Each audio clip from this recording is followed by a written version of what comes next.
Kai Sotto muling nagpakilala sa buong mundo sa game versus Latvia at alam na ng buong Europe kung gaano kagaling si Kai. At kung hindi pa na-injury ang ating idol, ay siguradong mas bibili pa ang lahat sa kanya mga kapatrol. In fact, marami na ang nagsasabing mukhang sinadya raw ng Georgia na tirahin si Kai dahil alam nila na malaking tinik si Kai sa ilalim. And the biggest beneficiary ay ang Brazil dahil nagiging manipis ang ating rotation sa ating mga big men, kaya nahihirapan ang Gilas sa Brazil dahil wala nang kapartner si Junmar Fajardo. Pero against Latvia, ay dito pinakita ni Kai kung gaano kalaki ang kanyang impact sa laro. He is a very important player ng Gilas dahil hindi lang siya matangkad, kundi napaka-skilled pa. Kaya against Latvia, ay he is unstoppable. Mapailalim, mapa-shooting, at mapa-atake galing sa labas ay ginawa lahat ni Kai. Kaya nagkahawaan na ang lahat ng mga players. Grabe kasi ang attention na nakuha ni Kai, kaya nakakawala ang ibang mga players.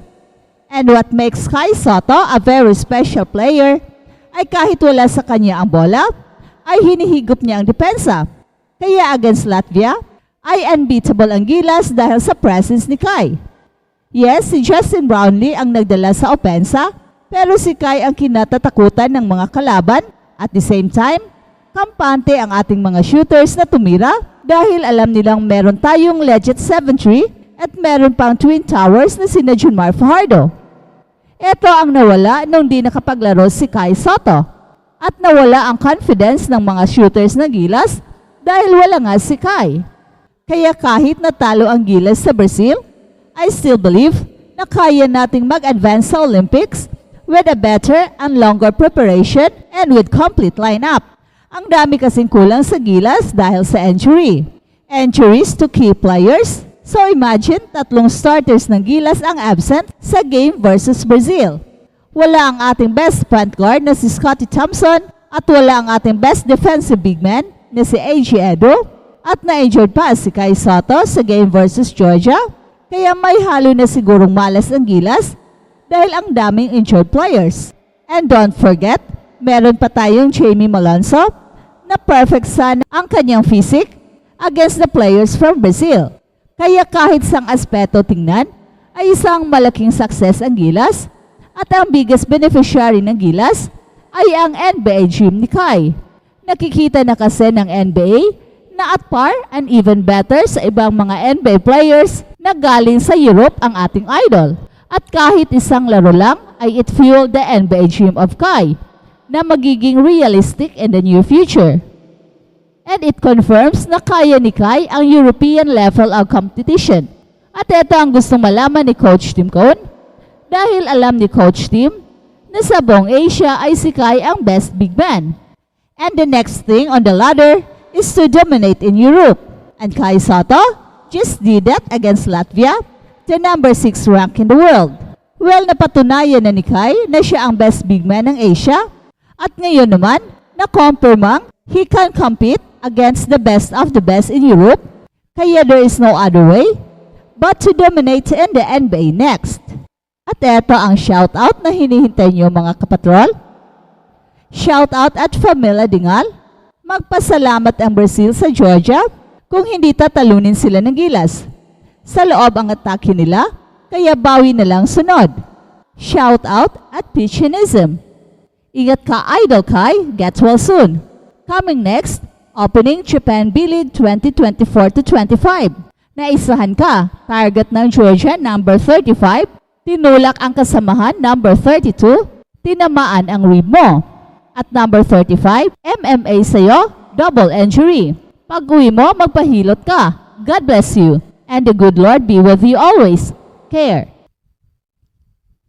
Meanwhile, Brazil qualified for the 2024 Paris Olympic basketball tournament after a 94-69 win against the Latvia in the FIBA Olympic qualifying tournament finals. At balitang NBA naman, Bronny James nagtala lamang ng 4 points para sa Los Angeles Lakers sa kanyang tahimik na NBA Summer League debut. Ang rookie ay naglaro ng 21 minutes sa kanyang unang game para sa Los Angeles Lakers na naka-uniforme, habang natalo ang Los Angeles Lakers sa Sacramento Kings 108-94.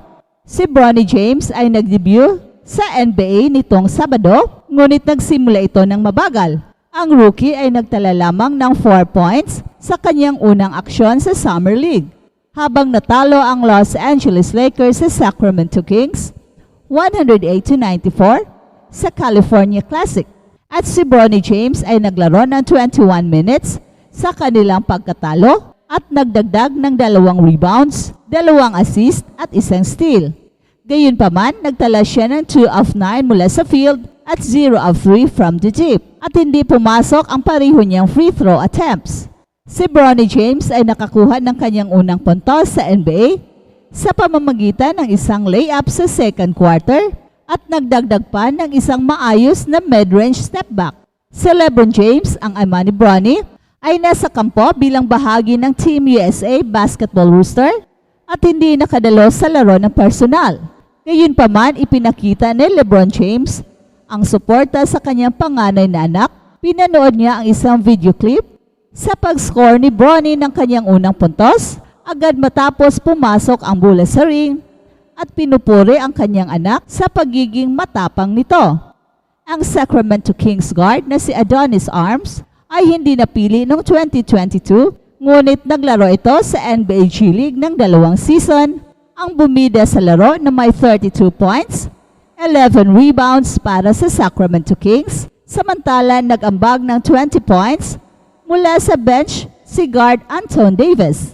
Si forward Blake Henson ang nanguna para sa Los Angeles Lakers, nagdala ng 17 points mula sa bench at 5 of 7 sa 3-pointers. Samantala, nagdagdag ng 15 points and 8 assists mula sa bench si Los Angeles guard Tommy Cossey, habang nagdagdag ng 11 points and 10 rebounds si center Colin Castleton.